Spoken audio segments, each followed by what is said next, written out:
No one else in there? No. Yeah, I'm not heard people around too.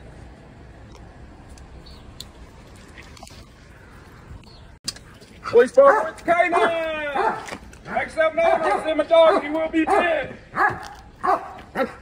Police department with K9, this is your last warning. You're inside this building, take yourself down or I'll send my dog, you will be bid. Oh, hey guys, welcome back.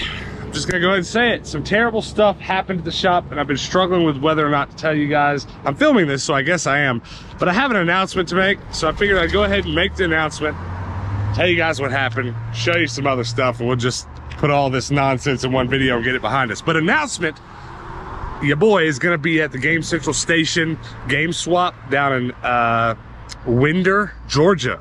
This coming Saturday. Short notice, I know, but if you're in the sort of Atlanta area, come to the Game Swap. I'll be there. There'll be a bunch of other cool cats hanging out. So at least the video started with something good. Now let's talk about something bad. Let's talk about me getting broken into, potentially robbed. Here's what I've been doing in the shop, and then I'll tie this into sort of what happened when I got broken into. You see this shelf over here? I've been going to every thrift store, every yard sale I can find, and buying every picture frame for about $1 or under, and I've been making really cool artwork. This was today's creation, and I'm pretty happy with it. Spyro, it's got the jewels inside that you collect in Spyro. Got a crowning jewel on top. That almost didn't get made because if you see the rest of this artwork, or the rest of these poster frames or picture frames, this is all broken stuff, and somebody broke in here, trashed the place, and at the moment, that's everything I've gathered that was broken. So how did it happen? Well, turns out, I guess, one of the biggest homeless camps in my hometown is actually at the back of my building, and that's sort of difficult to explain because my building actually stretches like 2 blocks long from one street down to another. I mean, it's several football fields, giant building. My part of the building is only up in the front of it, so I don't really want to theorize too much on how it happened, but let me just walk you through what happened. Outside this door, there's a fire hydrant. Let's go peek at it. We're not gonna stand outside and talk because the cars are too loud. But you see that fire hydrant? I pulled up to my shop.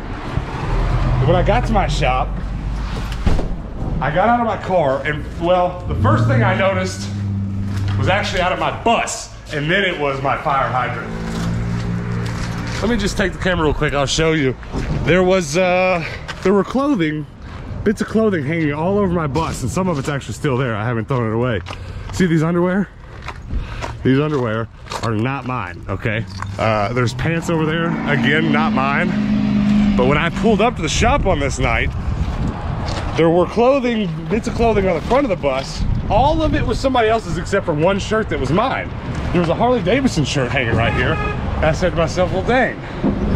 Somebody has clearly been inside my shop because how did my Harley Davidson shirt get out there?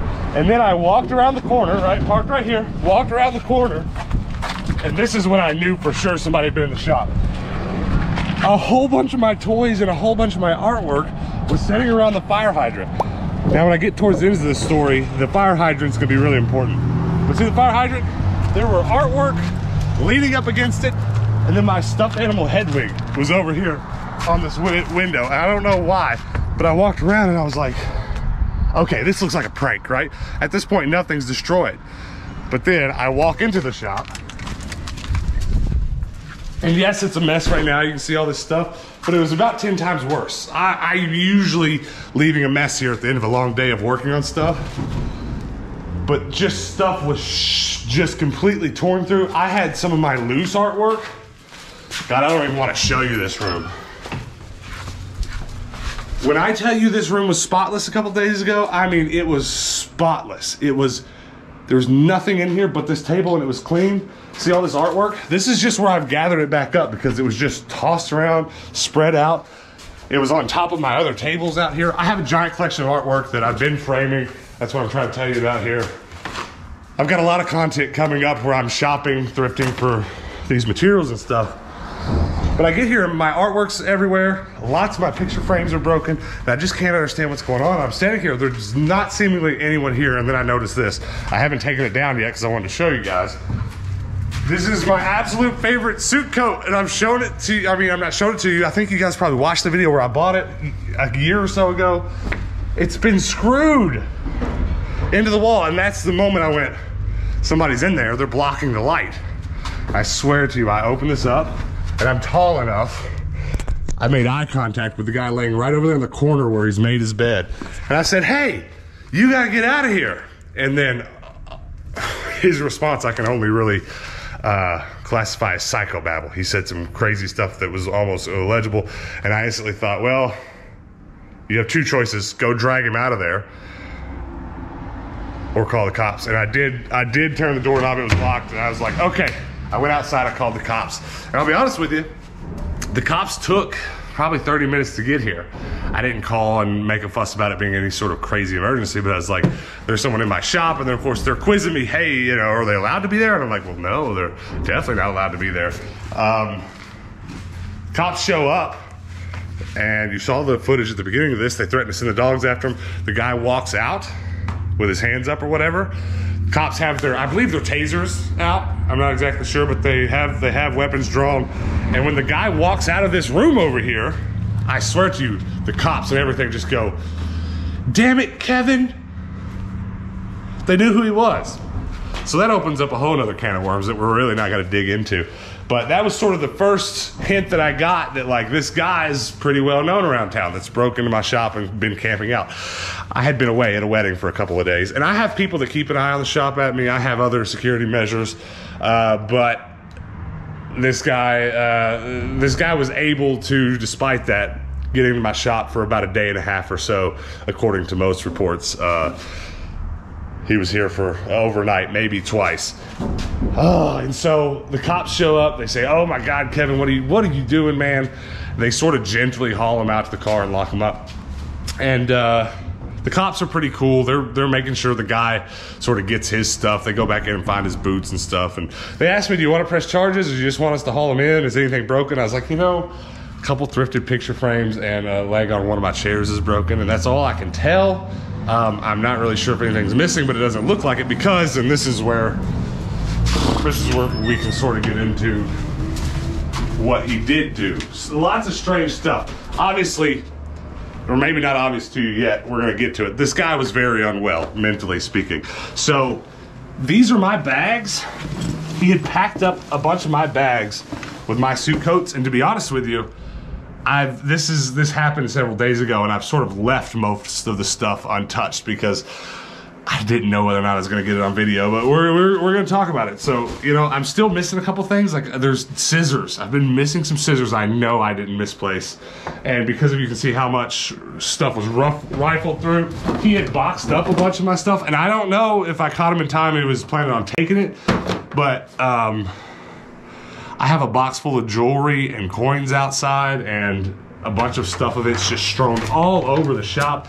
I'm not 1000% sure whether or not anything's missing. Actually, some of this stuff is his. This isn't mine. This wasn't here. And I'm eventually gonna go through all of it. That's not really necessary for content here, but the guy slept right here. That blanket's not mine. Strangely, the pillow's not mine, but the pillowcase is. He took one of my pillowcases. And I don't think this mat is mine. It could be. You guys know I have a big warehouse full of nonsense here. But as I said earlier, and I'll reiterate, this whole room was empty except for this podcast table, because this is my podcast room, and it's set up ready to go. And he's drug all kinds of stuff from the rest of my shop in here. This table was not here. The microwave, he plugged up and used the microwave.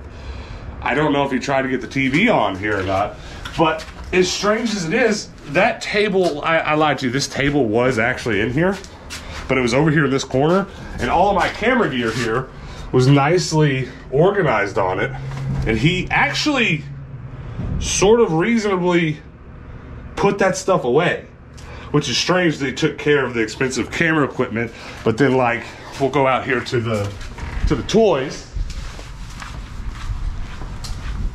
He sort of rifled through just about everything here, sort of needed to be put back. And then I have this treasure chest that I mentioned where I put all my coins and stuff from the thrift, and I use this on creative projects like that Spyro painting I just showed you that I made today. It came from stuff that I've collected and put in this box. But he took that into the room and dug through it, and we're still just picking up, you know, collector's coins and stuff that go in there. So there's sort of a lot to be said, maybe a lot of guesswork about why he did exactly what he did, but let me tell you the rest of the story now, and I think you'll sort of be able to agree the guy was just, you know, crazy, unwell. The cops get him all put away, and I sort of asked him, oh, you guys knew who the guy was? He said, yeah, he's a regular, you know, he's not unwell, or he's not well, and, you know, we take him to jail a bunch and let him out, and it's just sort of how it goes. And I was like, oh man, that sucks. But you know, we've all sort of heard stories like this where the system can't really help some people. And so the last interaction with the cops that was sort of like strange and interesting is they go out front, and on top of this, what I can only call a shrine of my artwork and my toys that's been set up outside, there's a bandana nicely over the fire hydrant. And the cop turns to go and then stops and looks back at the bandana on top of the fire hydrant, picks it up and says, I better take this. He's gonna be very upset if he doesn't have it.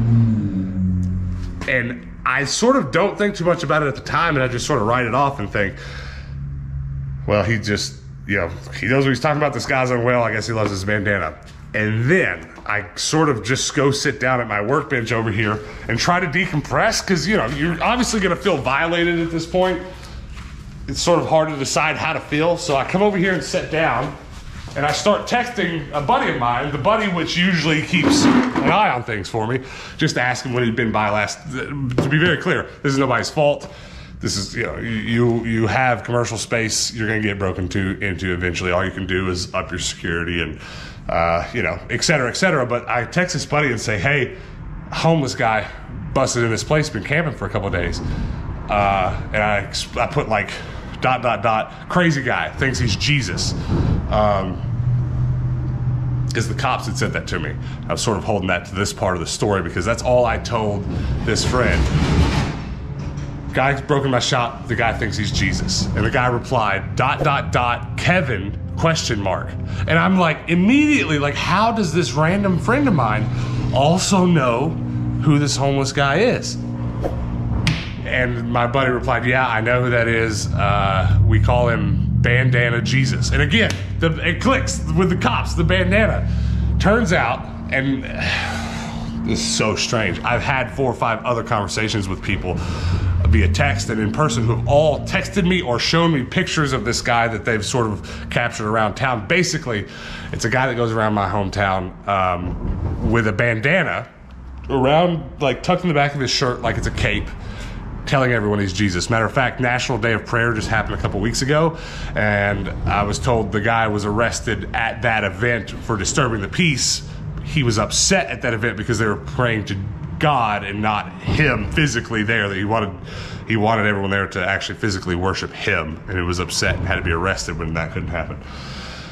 And I'm not saying all this to sort of, what's the word, romanticize, you know, crazy people and all this. It's not something really to laugh at. It's kind of crazy. But man, we got busted into here at the shop. But I can honestly say, other than a pair of scissors, I'm not 2 pairs of scissors actually. You see this, I've sort of got my extras here. I haven't found anything missing. Well, I sort of did for a minute, but my landlord called me after I told him about the whole incident. And I went to the back of the building where the space is not mine, and there was a 50-gallon drum full of my tools, and that had most of what I had sort of noticed was missing at that point. So it's not a real loss. Again, these picture frames over here, this is all stuff I had already measured and had plans for, and the guy just sort of broke them. And to be honest with you, I mean, they're not hard to break. I imagine he just broke them, just sort of roughly rifling through. And it was sort of worse than this, because actually this cart a week or so ago was so entirely full of frames that, you know, he could have just sort of made a mess and broke the frames on the other frames. I've made a lot of artwork in the last week. It's all sort of in my antique mall. And I might stop by and show you guys that before this is over.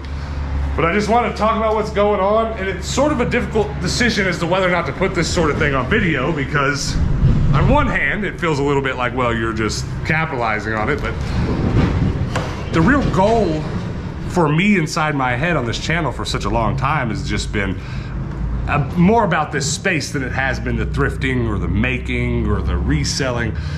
I've just always been space oriented. When I'm at home, I still think about this space. I want to get back from trips and be in this space and make stuff. It's just sort of who I am as a person. And when you sort of look around at all the stuff that's here, so much of it's collected from my life and videos, and you know, it's just the important stuff is here.